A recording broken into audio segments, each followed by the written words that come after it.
Bueno, ¿qué tal? Buenas tardes a todos y a todas los que nos están escuchando, que nos están viendo a través de internet, de este canal de la Fundación PROA. Y vamos a agradecer en particular a Laurent Pepov, que está con nosotros aquí, para compartir parte de sus pensamientos y sus ideas en relación a su producción. Una obra que está causando bastante sensación en la Fundación PROA como parte de la exposición La Suite. Bienvenido, Laurent, y muchas gracias por este momento para conversar con nosotros. Si te parece, Laurent, vamos a comenzar un poco por el principio. Me gustaría preguntarte un poco cuál fue tu formación y si siempre tuviste vocación por el arte, si siempre supiste que ibas a ser artista. Alors, merci Alonso de passer du temps avec moi et puis de poser toutes ces questions. Je vois que vous avez peut-être l'habitude d'interviewer des artistes puisque effectivement, j'ai depuis toujours su que j'allais faire pas quelque chose d'artistique, mais j'avais une passion pour créer des choses, soit en dessin ou soit avec mes mains. Et pour revenir depuis très tôt. Pour revenir à ma formation, donc j'ai fait le cursus habituel qui est celui d'une école d'art, qui est un cursus en 5 ans ici en France. ¿Y en qué momento comienza el interés por los materiales industriales de consumo popular, que son, podríamos decir, como una suerte de marca autoral o de firma de su producción? Alors disons que pendant tout mon cursus à l'école des beaux-arts, j'ai surtout travaillé la peinture, le médium de la peinture. Et j'ai été très rapidement fasciné, mais c'est peut-être dû aussi à l'enfance par tout ce qui est les masses médias, les bandes dessinées, voilà, des choses de l'imagerie populaire. Et donc, j'ai fait des peintures entre guillemets très, très pop, dans la lignée du pop art, très influencé par ça. Et dès que je suis sorti du tableau, dès que j'ai évacué le médium peinture pour passer à celui de la sculpture, tout naturellement, j'étais intéressé par à peu près les mêmes sortes d'imagerie. Et donc, je me suis tourné vers l'objet industrialisé, l'objet que l'on trouve partout, pour m'en servir, pour qu'il devienne une matière dans un travail de forme. Bien, ¿y usted diría que esto aparece principalmente por una necesidad plástica, por algún valor escultórico, por ejemplo, el deseo de utilizar materiales no nobles, ¿no? Que contrastan, digamos, con la historia de la escultura, o aparece más bien desde una perspectiva conceptual? ¿Cómo apareció esto en principio? Alors, je pense que c'est beaucoup plus instinctif que ça. Je ne me suis pas posé la question avant de produire une forme si dans quel courant artistique je vais m'instruire, dans quel courant artistique je vais me mettre, enfin je vais être, mais je vais plutôt essayer. En fait, c'est ce que j'ai essayé de faire avec ces objets de tous les jours, c'est peut-être essayer de communiquer l'attrait qu'eux avaient pour moi. Et ce sont des objets colorés, ce sont la plupart du temps des objets neufs. Je ne m'inscris pas dans un recyclage d'objets déjà utilisés que je vais ensuite récupérer. Je vais plutôt aller chercher l'objet alors noble au sens où Jeff Koons l'entendait, par exemple, quand il utilise les aspirateurs, les premiers aspirateurs qu'il met sous cloche, ce sont des objets neufs et il a terminé, lui, la série, il vient d'être terminée, il a acheté les derniers qui ont été produits et comme ça, pour les magnifier comme un objet qui ne sera tout en neuf et qui restera définiment en neuf. Et en fait, je pense que c'est ça que j'ai voulu communiquer, c'est cette espèce d'attirance qu'il y a dans un objet neuf et dans le pouvoir qu'a la consommation de masse d'être attirante quelque part. Et en utilisant ces objets-là dans mon travail, j'ai voulu exercer la même force, je pense, vers le spectateur. C'est plus tard que j'ai compris que je ne m'inscrivais pas dans une pratique qui était celle dite classique, avec d'un sculpteur qui utilise des matériaux nobles comme la pierre, le plâtre, le bois, dans lesquels je vais prendre une masse et que je vais extraire des parties pour faire apparaître la forme. Moi, je me suis inscrit peut-être dans l'opposé et j'ai pris ces objets que j'ai assemblés pour faire naître une forme. C'est pour ça que peut-être je vais plus me décrire comme un plasticien que comme vraiment un sculpteur. Su trabajo ha sido relacionado muchas veces con, por ejemplo, el nuevo realismo francés o el pop art. ¿Se reconocen esas afiliaciones? O sea, ¿se cree que forman parte de un antecedente de su producción? O quizás algo que no encontré mucho esta afiliación, pero que me parece que bien podría plantearse también, es una relación con el surrealismo, ¿no? Porque su trabajo tiene como un costado irreverente y recuerda un poco ese método paranoico crítico del que hablaba Dalí, de las asociaciones insólitas. ¿Hay algo de todo eso en su trabajo? Merci, c'est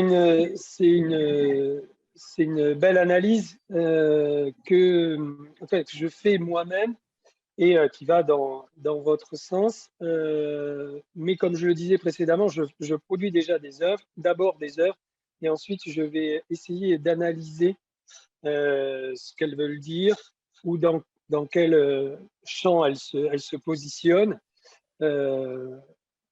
Et ensuite, j'essaye de créer, pas une démarche, mais de créer un fil conducteur, enfin un axe de recherche qui, pour moi, me semble intéressant. Et effectivement, si on relie l'histoire de l'art et puis qu'on regarde mon travail, effectivement, donc il y a ce premier rapprochement, connivence avec le pop art. Ensuite, les nouveaux réalistes ont été également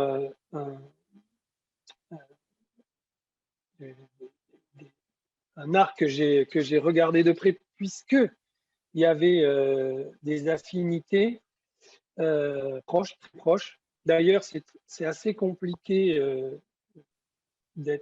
en fait, aujourd'hui, de pouvoir travailler un peu comme les nouveaux réalistes le feraient, mais c'est assez difficile parce que on a du mal. Alors, mon travail et d'autres artistes qui travaillent autour de l'objet, des artistes de ma génération, on aurait du mal à les nommer les nouveaux réalistes. Vous voyez, donc on essaye de trouver d'autres champs pour nommer ou des postes du champion, mais qui utilisent l'objet ready-made, on dirait l'objet ready-made augmenté. Donc c'est assez compliqué de se faire une place là-dedans ou de pouvoir exister. Et j'ai pas tout à fait encore les clés actuellement pour pouvoir analyser qu'est-ce qui me différencie précisément des nouveaux réalistes et mon travail. Je pense que je suis dans la continuité du travail qui a été amorcé. Et je suis d'accord avec vous sur le fait de vouloir amener mon travail aujourd'hui ailleurs et effectivement vers des choses un peu plus surréalistes et donc qui vont aller chercher vers peut-être le dadaïsme ou le surréalisme. J'essaye de plus en plus de faire rentrer dans les pièces que je produis du poétique. Et ça va chercher ou du surréaliste. Et donc, ça va chercher avec ce courant artistique-là. J'essaye de créer des court-circuitages entre les objets que je vais rassembler, que je vais confronter, afin qu'ils emmènent vers des positions, des situations, des évocations que je ne maîtrise pas ou que je ne connais pas encore. C'est un peu comme, si vous voulez, j'essaye de frotter deux silex ensemble et puis j'essaye de voir quelle est l'importance de l'étincelle qui va se produire. Yo creo que su trabajo claramente va por otro lado, ¿no?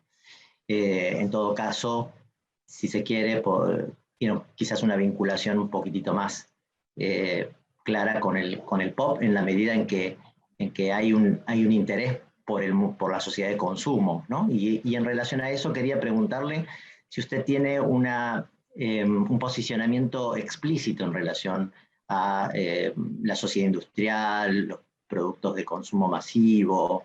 Me refiero como un posicionamiento político o si es más bien, como comentaba antes, o sigue permaneciendo a lo largo de los años esa fascinación de la que hablaba y que tenía más que ver con su infancia. Oui, pour répondre assez simplement, et oui, j'ai pas de position politique très ferme et engagée pour ou contre la société de consommation.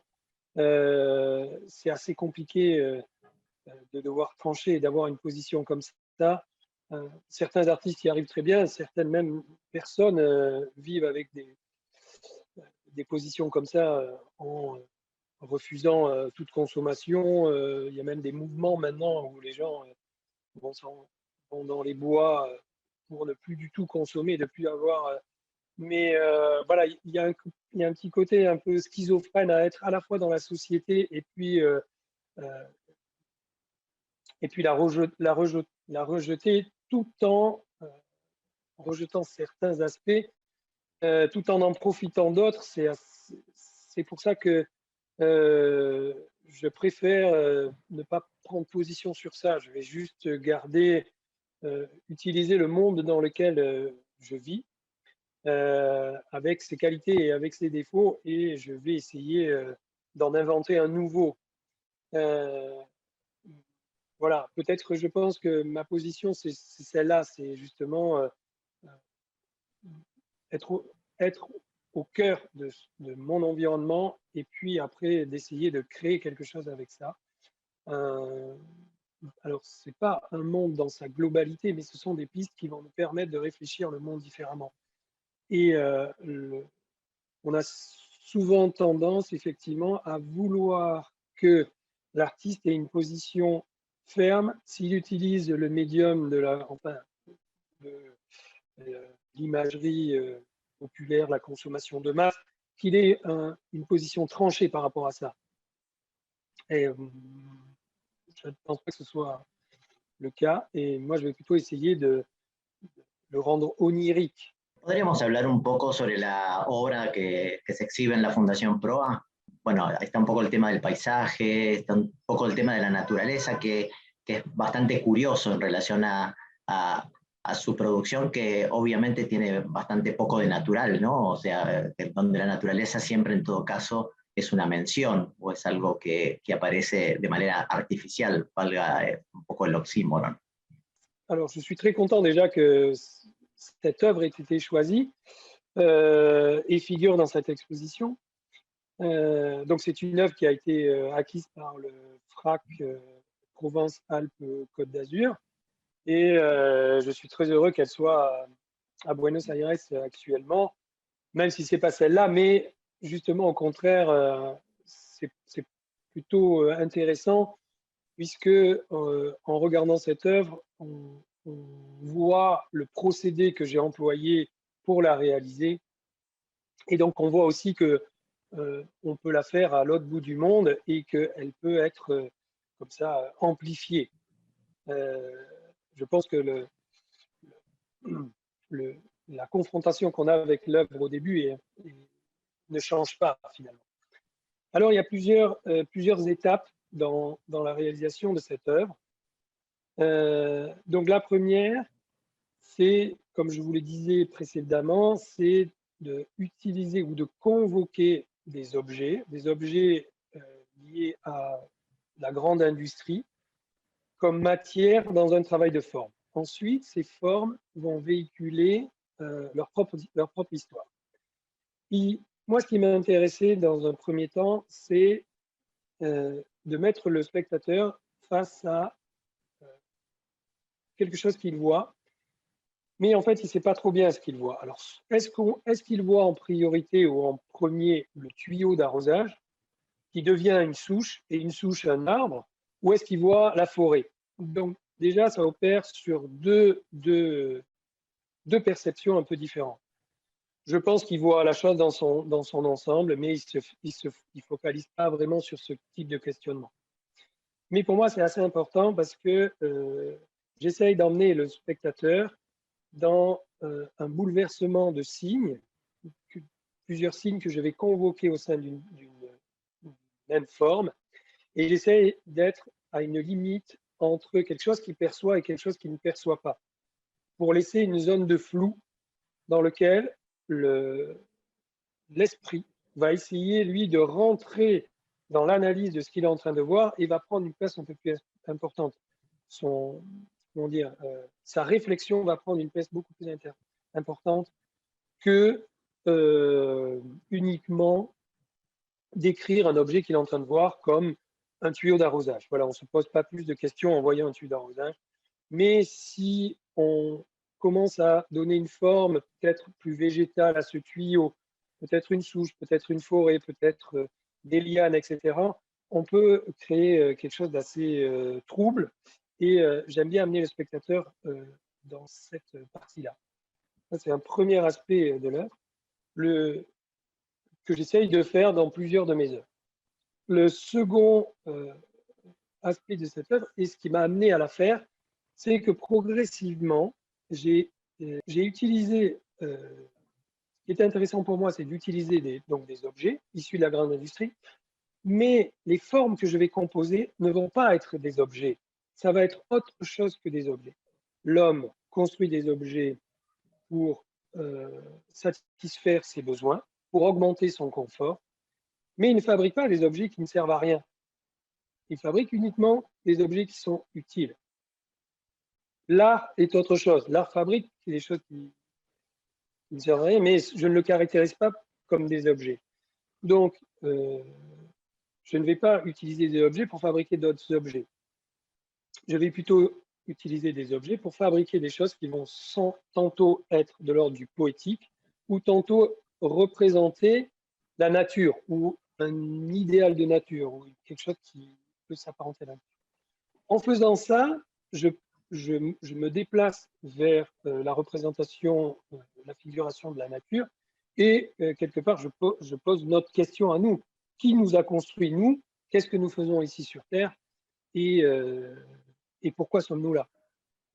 Ça, c'est un second temps dans la fabrication des œuvres. Et pour revenir à l'œuvre qui est exposée à Proa actuellement, j'ai voulu matérialiser une idée poétique qui est l'arbre qui pleure. Donc c'est un peu une petite phrase courte qu'on peut apparenter à un titre de roman ou à un haïku par exemple, mais qui a un pouvoir évocateur assez fort. Quand je dis un arbre qui pleure, tout le monde comprend de quoi il s'agit, mais on a du mal à matérialiser comment cet arbre pleure. Donc ça fait appel à l'esprit et aux évocations. Moi, mon challenge, ça va être de matérialiser cette idée poétique. Comment réaliser un arbre qui pleure? Donc la première chose va être, il faut transporter le liquide. Donc je me suis penché sur les tuyaux d'arrosage. J'ai amalgamé ces derniers pour fabriquer des souches. Ensuite, les souches m'ont amené à fabriquer un arbre. Et ensuite, j'ai pu opérer un mécanisme à l'intérieur de l'arbre qui fait que l'eau monte du tronc vers le bout des branches. Au bout des branches, les gouttes tombent dans les souches qui sont au sol. Elles-mêmes sont reliées au tronc d'arbre et c'est un circuit d'eau fermé. Donc, une fois mécaniquement, techniquement, j'ai réalisé ça, mon œuvre, quand elle était exposée, avait été très sculpturale, mais elle était également vivante. Et le fait de voir de temps en temps ces gouttes d'eau tomber du bout des branches faisait basculer l'œuvre vers quelque chose de vivant. Sí, es verdad. Todo esto aparece como muy claramente en esta obra. Y también esta obra tiene muchos elementos que aparecen por lo general en su trabajo. Hay una clara vocación formal en muchas de sus obras, también hay un uso del color muy particular, hay como también nociones de armonía. Mi pregunta es, ¿le interesa el tema de la belleza? ¿Le interesa, le parece que el arte contemporáneo puede aportar algo a este tema que es como un tema clásico de la historia del arte? Porque también hay algo como de cierta belleza cosmética en los productos de consumo, ¿no? Los efectos de superficie, que son efectos de belleza, los simulacros, los artificios. Y creo que todos estos elementos también forman parte de su obra. Merci. Alors, la notion de la beauté, c'est un peu, c'est très complexe. Je la maîtrise pas. Pour moi, elle n'existe pas. Elle est un peu partout et puis nulle part aussi bien. Enfin, elle est dans celui qui est en train de regarder. Il va la découvrir. Et, donc, en fait, je ne suis pas très à l'aise pour parler de ça. Et puis d'ailleurs, merci pour de me dire que le rapport que j'entretiens avec les couleurs, les objets et les formes fonctionne bien et du coup peuvent évoquer donc un semblant de beauté ou une beauté. Merci si c'est ça que j'ai compris.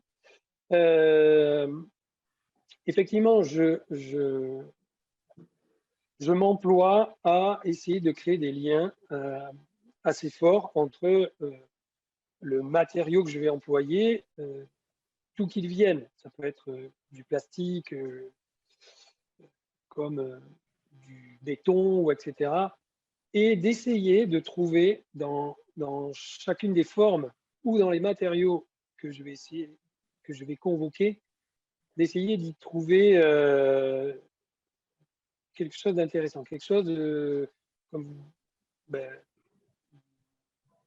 captivant, quelque chose de beau. Usted mencionó el tema del espectador, de la importancia del espectador en sus obras, y justamente creo que es un tema clave porque me parece que todas sus obras tienen como una gran complicidad con el espectador, ¿no? O sea, requieren del espectador un reconocimiento, digamos, involucrarse con el poder narrativo o evocativo de las piezas, pero al mismo tiempo lo pienso desde el otro lado, desde el lugar del espectador, justamente, y cómo el espectador se ve de alguna manera muy atraído por estos elementos que son muy generosos por parte del artista, porque sabemos que gran parte del arte contemporáneo es críptico, a veces es muy difícil de comprender, el público a veces se siente que está afuera, que no puede vincularse, digamos, con estas piezas, y sin embargo en su obra hay siempre un lugar donde el espectador está ubicado, ¿no? O sea, es bienvenido, ¿no? Es decir, justamente porque el espectador es quien tiene que reconocer ciertos ordenamientos formales, porque hay un aspecto figurativo bastante fuerte en general, porque hay como una narración implícita, porque aparece mucho lo cotidiano, y algo que aparece mucho también es el tema de la ocurrencia, ¿no? O sea, algo como insólito que aparece, pero que se termina de conformar en el lugar del espectador. ¿Cómo ve esta relación con el público? ¿Le interesa particularmente? ¿Está, podríamos decir, de alguna manera en el proyecto de cada una de sus obras? Merci. Oui, indiscutablement, c'est le fil conducteur, autant dans la peinture que dans la sculpture, dans la peinture que je faisais étudiant, que maintenant dans mes œuvres. Ça a toujours été le fil conducteur. En France, alors peut-être qu'en Argentine également, nous avons des boîtes de jeux sur lesquelles il y a la limite d'âge avec laquelle on peut jouer. Et souvent, je réfère mes œuvres en disant on peut de 7 à 77 ans. Il y a souvent marqué ça sur les boîtes de jeux. Et les miennes, c'est-à-dire que mes œuvres sont un peu comme ça, c'est-à-dire qu'elles sont, tout le monde peut adhérer à l'œuvre. Je laisse des portes d'entrée pour tout le monde, pour tous les horizons, de quelque culture qu'on soit, je pense qu'on va reconnaître ce qu'on est en train de voir. Ça a un double effet.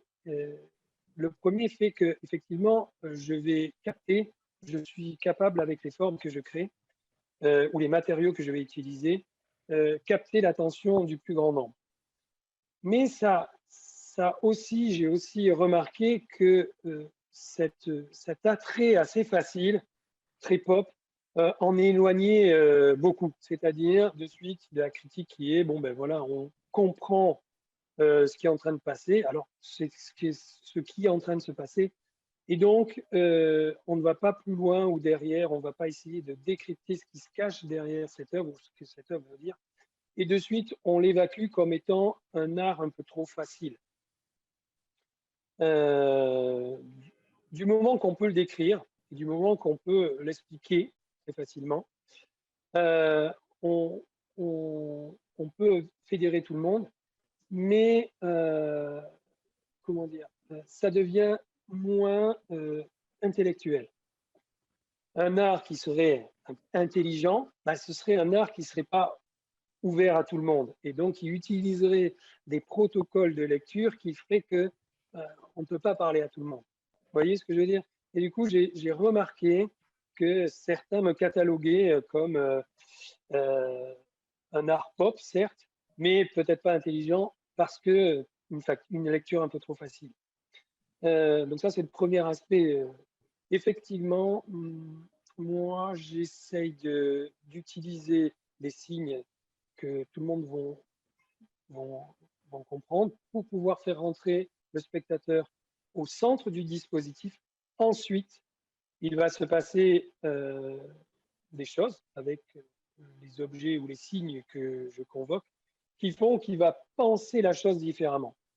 Je ne le mets pas à distance avec des matériaux, des agencements de matière ou des formes qui va le tenir en distance et qui fait que, effectivement, comme vous le disiez, on ne comprend pas, c'est trop intelligent pour nous et donc du coup mettre en retrait les gens. Moi, j'essaye de faire rentrer le spectateur au sein d'un dispositif et ensuite, c'est au sein de ce dispositif que des mécanismes vont opérer pour faire apparaître le monde différemment. Bien, esto justamente me da pie a la siguiente pregunta que iba a hacer, y era justamente el uso este uso que se ve muy claramente en tu obra del desvío del objeto, ¿no? Es decir, un objeto que estaba pensado para una cosa y finalmente se utiliza para otra, y que es un desvío que tiene un costado también de agenciamiento, ¿no? O para utilizar una palabra que se usa mucho en la contemporaneidad, de empoderamiento, ¿no? Porque uno dice, bueno, si este artista puede transformar un objeto en otro, ¿por qué yo no podría hacerlo, ¿no? O sea que el público también en algún punto tiene ahí como una suerte digamos, de parámetro que le indica que transformar las cosas del mundo es posible, ¿no? Y esto se ha visto mucho en esta reaparición del desvío, ¿no? Del desvío, si se quiere, de ese desvío situacionista, ¿no? Y también del desvío muy vinculado al juego, a lo que se hace en el juego, que es justamente todo el tiempo, digamos, cambiar la perspectiva en relación a aquello con lo que se está jugando y ver la posibilidad de crear un mundo a partir de los objetos de la vida cotidiana. Muchas de estas ideas de la reaparición del desvío, el trabajar con materiales existentes, ¿no? Eso que mencionaba sobre el ready-made, ¿no? Que quizás está un poco plasmado en ese libro de un compatriota tuyo, Nicolás Bourriaud, con el concepto de la postproducción, ¿no? O del remixado. ¿Cómo te parece que es leído por parte del espectador? ¿Aparece esto, o sea, aparece algo digamos, de poder comprender la posibilidad de repensar el objeto a partir de los usos que tú llevas adelante en tus obras? Una pregunta vinculada a esta sería si te sentís parte como de podríamos decir, como de esta corriente contemporánea de artistas que hacen esto, ¿no? O sea, que van desviando cosas de sus usos y mostrando otras alternativas posibles. Merci. Alors, sans aucun doute, par moment, effectivement, je me place dans, on va dire, ce mouvement d'artistes qui détournent des objets et du coup font repenser le monde différemment. Pour moi, maintenant, c'est devenu presque... déjà, c'est une pratique qu'on retrouve dans l'histoire de l'art qui est assez simple, c'est-à-dire de façon plus globale, on utilise deux signes qui existent déjà avec des signes qui évoquent des choses qui ont comment dire, des positions fortes, et on les mixe ensemble et on en crée un troisième. Donc ça, c'est quelque chose d'assez simple et beaucoup d'artistes ont fait. Il y en a qui ont changé la taille, on est devenu sur des objets qui repensent le monde parce que la taille de l'objet rechange le monde. Il y a certains qui ont fait les objets qui sont devenus mous, etc. C'est un procédé relativement simple. C'est un procédé que j'opère, on va dire, continuellement et qui sont plutôt des phases de gestation. C'est-à-dire que dans mon atelier, je travaille sur des idées, il y a des matériaux qui sont là, qui attendent d'être utilisés, mais je ne sais pas comment je vais bien les matérialiser, comment je vais créer les œuvres. Et d'un coup, des fois par chance également, deux objets ou deux matériaux se rencontrent et je me dis tiens là il y a quelque chose d'intéressant et hop la pièce naît. Et c'est un peu et donc c'est assez facile à faire je pense pour moi et je crée ces formes là en attendant d'avoir de meilleures idées. C'est un peu comme si vous voulez, c'est comme des essais. Je vais utiliser, voilà, dernièrement, j'ai pris une boule à facettes et un ballon de basket et j'ai créé une boule à facettes, ballon de basket. C'est juste ces deux signes que je viens rencontrer. Et voilà, c'était relativement simple de pouvoir jouer avec ça. Ensuite, on peut faire un ballon de football, boule à facettes. Vous voyez, on peut décliner comme ça sans cesse les choses dans une certaine limite. Voilà. Et je pense qu'il est assez compliqué d'avoir tout le temps des bonnes idées. Néanmoins, j'ai toujours envie de produire des choses et donc je ne peux pas m'empêcher d'en produire. Et donc, j'utilise ce mécanisme-là dont je connais un peu déjà toutes les techniques, on va dire, et pour pouvoir produire des œuvres. En attendant que un travail peut-être un peu plus profond s'affirme. Vous voyez? Te agradezco muchísimo estos minutos para charlar con nosotros, que nos hayas contado sobre tu trabajo, sobre cómo lo llevas adelante y cómo finalmente se encuentra, digamos, con su forma final y con el público. Y te agradecemos mucho también la posibilidad de ver una de tus obras aquí en la Fundación Proa en Buenos Aires. Y la verdad que fue un placer escucharte y que pudiéramos adentrarnos en estas tus ideas y tu experiencia de vida. Muchas gracias. Merci également d'avoir pu échanger avec vous. C'était un plaisir. Et et je vois que votre point de vue est très juste, en tout cas, sur les pièces sur l'analyse des pièces que je réalise et peut-être, j'espère, nous pourrons travailler ensemble un jour, vous du côté de l'analyse et moi du côté de la création des formes. Merci. Bueno, muchas gracias, sería un gran placer, un gran placer.